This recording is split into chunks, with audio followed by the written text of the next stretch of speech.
guys? Travis Gillespie here, and we're going to graph solutions given a domain. But let's look at this function over here, x minus 3 times y equals 12. And I want to substitute the values with in the domain and for the x over here. But to make it easy, let's solve for y. We'll isolate the variable for y, and I'll let things run a bit more smooth. So I'm just going to rewrite and set that equation below.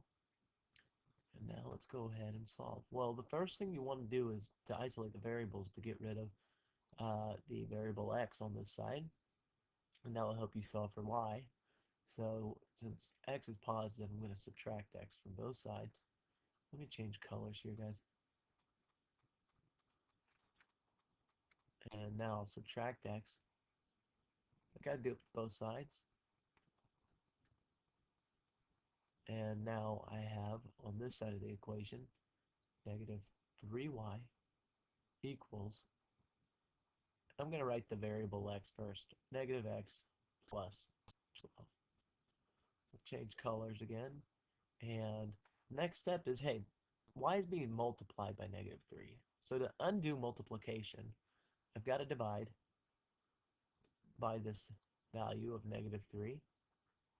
And that will get rid or undo the multiplication on the left-hand side. So now the next step is to divide the right-hand side of the equation by negative 3. But remember, hey, I got one term right here, minus x.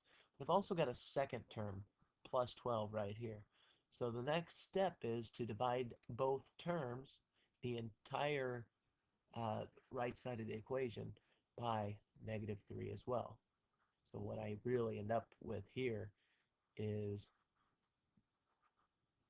if I simplify this and have it rewritten now, I'm going to cross these guys, they cancel out. I've got y equals, well, y equals negative x over negative 3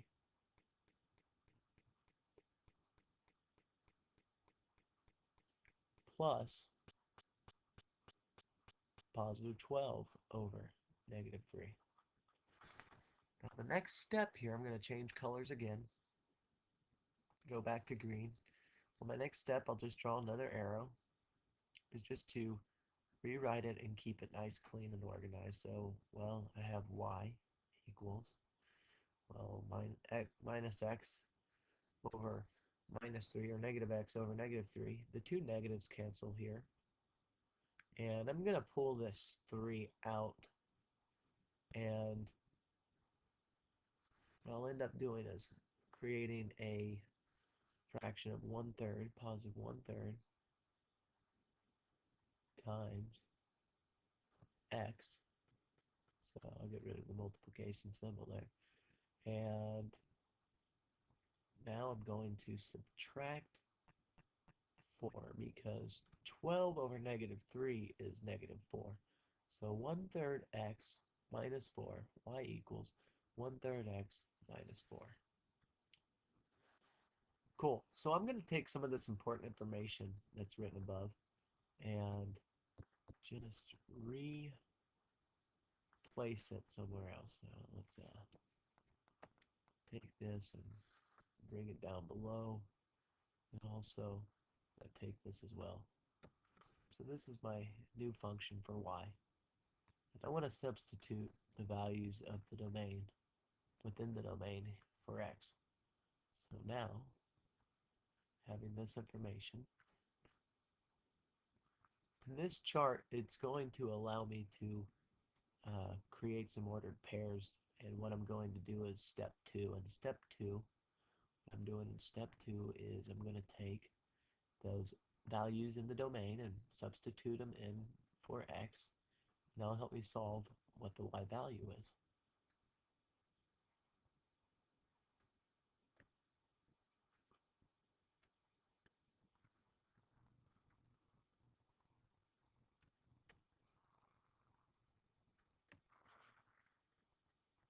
Cool.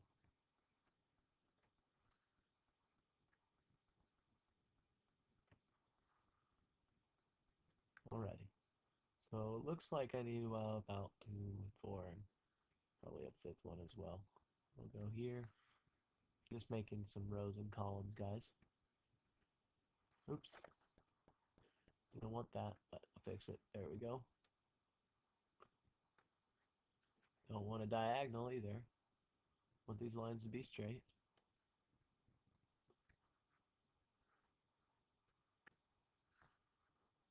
There you go. Cool. So now I'm just going to change colors again. Like to have some color code in here. So my first values in the left column here, I'm going to make them my x values. And this I'm just going to rewrite my function 1/3. Okay, that's tough to see probably, so I'll fix that. 1/3 x minus 4. And finally, I'll have my ordered pair, my x and y values. Okay, so the values I'm given are 3 or -3, 0, +3, and 6. Plug those in, and now I'm going to go ahead and solve for these guys. And let's see here. Let's see if there's an easier way to do it. I think there is. I'm going to, instead of rewriting it every time, I'm going to copy this guy.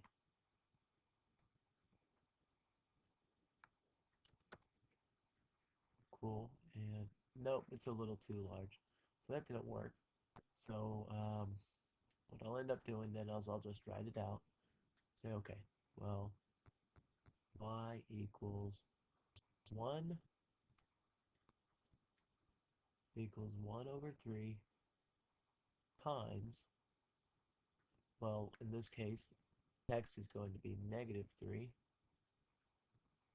minus 4. And that will equal a new value that's going to give me a y. Well, -3 times 1/3 is -1, and -1 minus 4 should give me -5.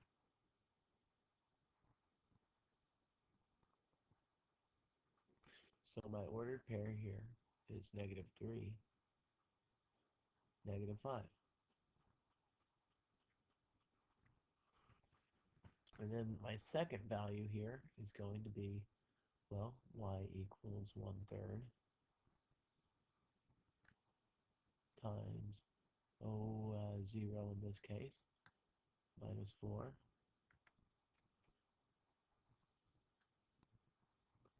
And that will equal -4. 1/3 times 0 is 0, so therefore I'm left with -4. What about 3? What if when you plug 3 in for x? So y equals 1/3 times +3 minus 4.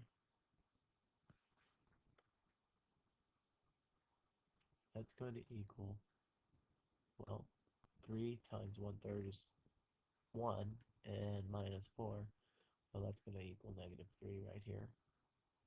And I can rewrite these ordered pairs. Now I've got 0, comma, -4, and 3, comma, -3. Let's look at one more here. The last one, y, that equals 1/3 times 6 times -4. So 6 times 1/3 is 2, minus 4 is going to give you -2. So now you have 6, comma, -2. So now here are my values, and I've solved for the function, these values, and now what I want to do is go ahead and graph them from here. So let's go ahead and graph this here, and I'm just going to move over, get us some clear screen, and let's get rolling. I'm going to put on, it's probably a bit bigger than what I wanted. So if I could just shrink this down some. Well, it's not working. So let's put it back on again. And my first value that I'm going to graph here, the values are -3 and -5. So the first values I want to go to are -3 and -5. And scroll down here. I can see my first value. I'm going to get my pencil, get a good color to graph with, something I'll highlight good here. And maybe even dark will show up even better. So -3, so moving left, -3, and then so 1, 2, -3, and down 5, and this is my first point. And that's not the dark blue that I wanted. So go back and try again. That's looking better, but this takes a little bit of time to fill in. Maybe there's a faster tool to use. So let me see what I can do. Alright, so let's try this out. Yeah, that works better. Okay, so now what my next value here is, well, I've got 0 and -4, so let's go 0, down 4. Okay,